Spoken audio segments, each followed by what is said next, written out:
ഡൽഹിയിലും പരിസര പ്രദേശങ്ങളിലും ശക്തമായ ഭൂചലനം. 1 മിനിറ്റ് നേരത്തോളം ഭൂചലനം അനുഭവപ്പെട്ടതായാണ് റിപ്പോർട്ടുകൾ. ജമ്മുകശ്മീർ, ഉത്തർപ്രദേശ്, പഞ്ചാബ്, ഹരിയാന എന്നിവിടങ്ങളിലെല്ലാം ഭൂചലനം അനുഭവപ്പെട്ടു. റിക്ടർ സ്കെയിലിൽ 6.6 തീവ്രത രേഖപ്പെടുത്തിയതായി ഔദ്യോഗിക വിവരമുണ്ട്. അഫ്ഗാനിസ്ഥാനാണ് ഭൂചലനത്തിന്റെ പ്രഭവ കേന്ദ്രം.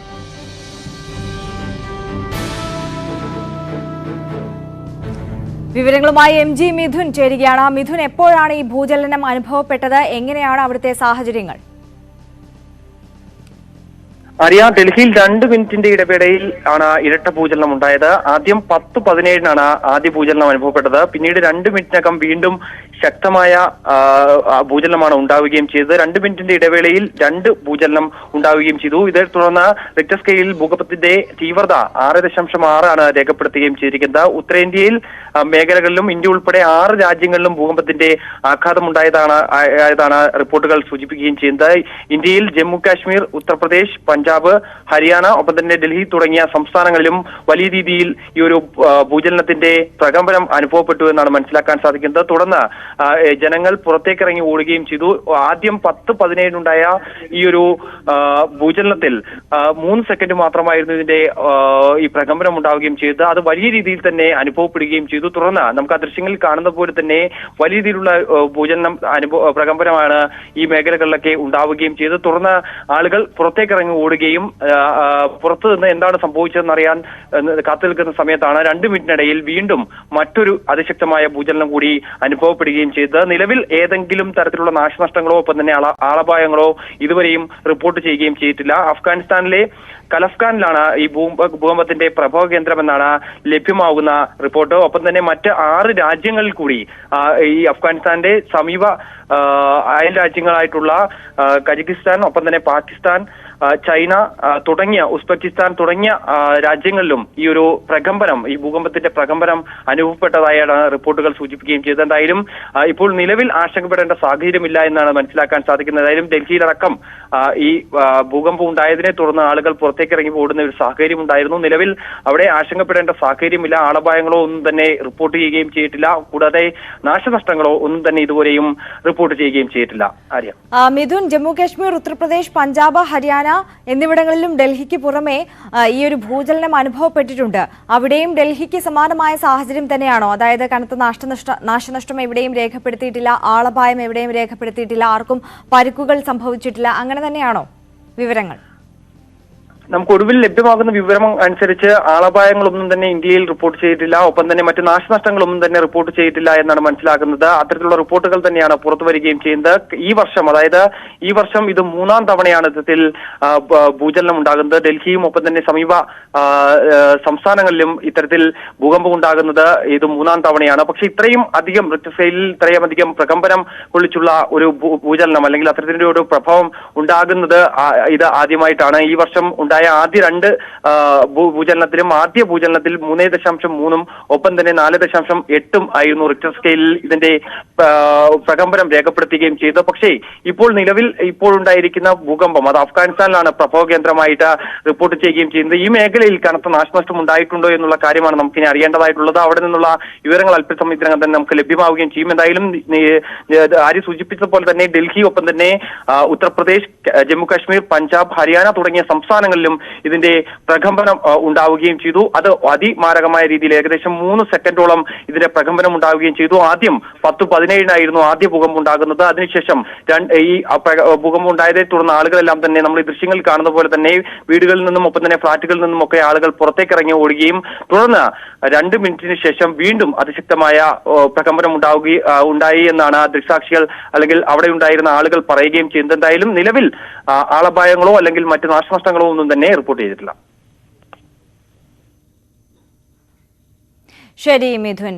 News 18 Bangla senior editor Dhruvajyoti Pramanik നമുക്കൊപ്പം വിവരങ്ങളുമായി ചേരുകയാണ്. Mr. ധ്രുവജ്യോതി Pramanik, how's the situation there? See, right away the situation is calm and quiet. Now everything is all quiet on the western front. But a few, now it's up little past 11 o'clock. But we all felt the tremor at around 10:23, 24, if I'm not mistaken, I was in my flat in Noida, which is in NCR, National Capital Region. I stay in 137 sector in Noida. And suddenly, I just, felt the tremor and, everything was shaking around me. If you could, I have also, shared the scary moment with all my colleagues there in CNN News 18 and all. I have just noticed, it was first thing that I noticed that, my ceiling fan, it was shaking like hell. And, I stay in a society and my flat is on the 18th floor. So you could just imagine, when I rushed to my balcony, I could find that, all the people, they were so scary. All the people, they rushed out. They were trying to rush down the stairs. And it was absolutely scary. Everything was shaking. And it was, for the first time probably, I have been into journalism for the last more than 25 years. And probably for the first time, I felt so scary. It was almost about a minute of, massive tremor that felt in Delhi, NCR, and the adjoining part of India.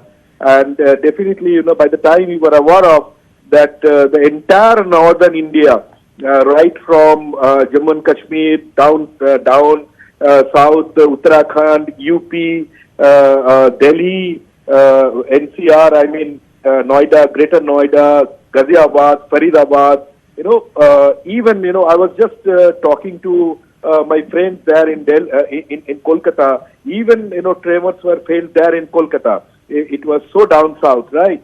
So it was really, really scary. But now everything is okay, fine. People are now back to their home. Jyoti, as of now, according to the reports, the situation is fine right now. Yeah. Is there any casualties reported? No. Absolutely not. I'm just talking to you, standing on my 19th floor balcony in NCR 137 sector, as I have already shared with you. Now everything is looking fine. People are now, by the time people are back to their home, people are now back to their flat. But yes, definitely, at least for half an hour, it was absolutely a mess in Delhi and NCR. People just, rushed down. They were on the street. They were rushed out. They rushed to the open areas of their society. It was really, really a scary minute and almost about half an hour scare all across Noida, Delhi and NCR. Okay, thank you so much, Dhrubajyoti Pramanik. News 18 Bangla senior editor Dhrubajyoti Pramanik ആണ് നമ്മളോട് അവിടുത്തെ സാഹചര്യങ്ങൾ വിലയിരുത്തിയത്. എന്തായാലും ഡൽഹിയിൽ അടക്കം ഇപ്പോൾ ഭൂചലനം അനുഭവപ്പെട്ടിരിക്കുകയാണ്. 1 മിനിറ്റ് നേരത്തോളമാണ് ഭൂചലനം അനുഭവപ്പെട്ടത്.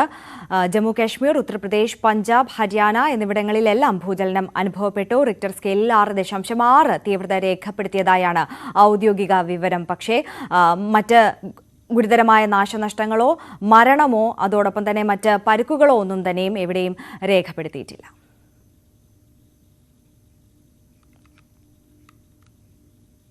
മറ്റു വാർത്തകളിലേക്ക്. തിരുവനന്തപുരം DCC സെക്രട്ടറിയുടെ വീട്ടിൽ ഇഡിയും ആദായ നികുതി വകുപ്പും സംയുക്തമായി റെയ്ഡ് നടത്തി. നാദിറ സുരേഷിന്റെ വീട്ടിലായിരുന്നു റെയ്ഡ്. നാദിറയുടെ ഭർത്താവ് സുരേഷ് കുമാർ ഫാരിസ് അബൂബക്കറിന്റെ ബിനാമിയാണെന്ന പരാതിയിലായിരുന്നു പരിശോധന.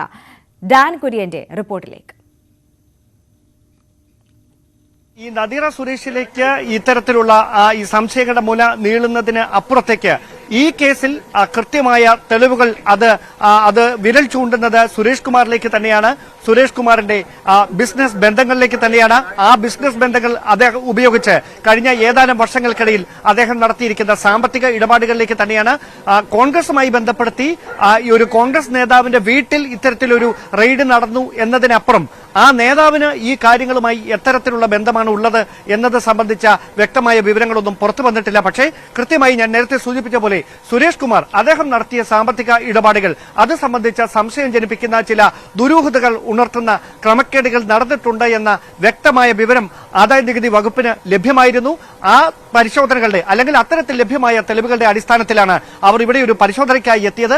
ആ പരിശോധനയിൽ എൻഫോഴ്സ്മെന്റ് ഡയറക്ടറേറ്റ് കൂടി സംയുക്തമായി ചേരുന്നു എന്ന് പറയുന്നതാണ് ഈ വിഷയത്തിന്റെ ഗൗരവം വർദ്ധിപ്പിക്കുന്നത്. ഇതുമായി ബന്ധപ്പെട്ട രാഷ്ട്രീയമായ ഈ ആക്ഷേപങ്ങൾക്കും വിമർശനങ്ങൾക്കും ഒക്കെ അപ്പുറത്തേക്ക് രണ്ട് കേന്ദ്ര ഏജൻസികൾ തിരുവനന്തപുരം നഗരത്തിന്റെ ഒരു ഗ്രാമപ്രദേശത്തുള്ള ഒരു വീട്ടിലേക്ക് പരിശോധനയ്ക്ക് വേണ്ടി സംയുക്തമായി എത്തുന്നു. അതും ഇന്നലെ ഉച്ച കഴിഞ്ഞ് 2:30 തുടങ്ങിയ പരിശോധന ഇന്ന് രാത്രി 9 മണിയോടെ മാത്രമാണ് താൽക്കാലികമായെങ്കിലും അവസാനിക്കുന്നത് എന്ന് പറയുമ്പോൾ നമുക്ക് വരികൾക്കിടയിൽ നിന്ന് ചില കാര്യങ്ങൾ വായിച്ചെടുക്കാം. അവിടെ ചില ക്രമക്കേടുകൾ നടന്നിട്ടുണ്ട് എന്ന കാര്യം അത് കൃത്യമായ ഒരു സ്ഥിരീകരണം തന്നെയാണ്. അത് എത്തരത്തിലുള്ള ക്രമക്കേടുകളാണ് എന്നതടക്കമുള്ള കാര്യങ്ങൾ ഞാൻ നേരത്തെ സൂചിപ്പിച്ച പോലെ വിശദമായ പരിശോധനകളിലൂടെ മാത്രമേ പുറത്തു വരികയുള്ളൂ. എന്തായാലും ഇവിടെ നിന്ന് ഡിജിറ്റൽ തെളിവുകൾ കണ്ടെത്തിയിട്ടുണ്ട്. ഞാൻ ഈ വീട്ടിലേക്ക് വരുന്ന സമയത്ത് ഈ വീടിന്റെ പരിസരത്ത് നിന്ന് അങ്ങനെ പിടിച്ചെടുത്ത ചില ഡോക്യുമെന്റുകൾ, ഡിജിറ്റൽ ഡോക്യുമെന്റുകൾ അവർ വാഹനങ്ങളിലായി സുരക്ഷിതമായി മാറ്റുന്ന കാഴ്ചയാണ് ഞങ്ങൾക്ക് ആദ്യഘട്ടത്തിൽ കാണാൻ കഴിഞ്ഞത്. എന്തായാലും ഈ വീടിന്റെ പരിസരത്ത് അയൽവാസികൾ തിങ്ങി നിറഞ്ഞിരിക്കുകയാണ്. പക്ഷേ ഇതിനോടകം കഴിഞ്ഞ 1 മണിക്കൂറിലധികമായി ഈ വീടിന്റെ മുമ്പിൽ നിന്ന് ഇതുമായി ബന്ധപ്പെട്ട വാർത്തകൾ നമ്മൾ തുടർച്ചയായി റിപ്പോർട്ട് ചെയ്തുകൊണ്ടിരിക്കുമ്പോഴും യാതൊരു തരത്തിലുള്ള പ്രതികരണങ്ങൾക്കും ഈ കുടുംബാംഗങ്ങൾ തയ്യാറായിട്ടില്ല എന്നത് തന്നെ സംശയത്തിന് ആക്കം കൂട്ടുന്ന, ബലം പകരുന്ന ഒരു വസ്തുതയായി മാറിയിരിക്കുകയാണ്. യെസ്, ഡാൻ കുര്യന്റെ റിപ്പോർട്ടാണ് കണ്ടത്.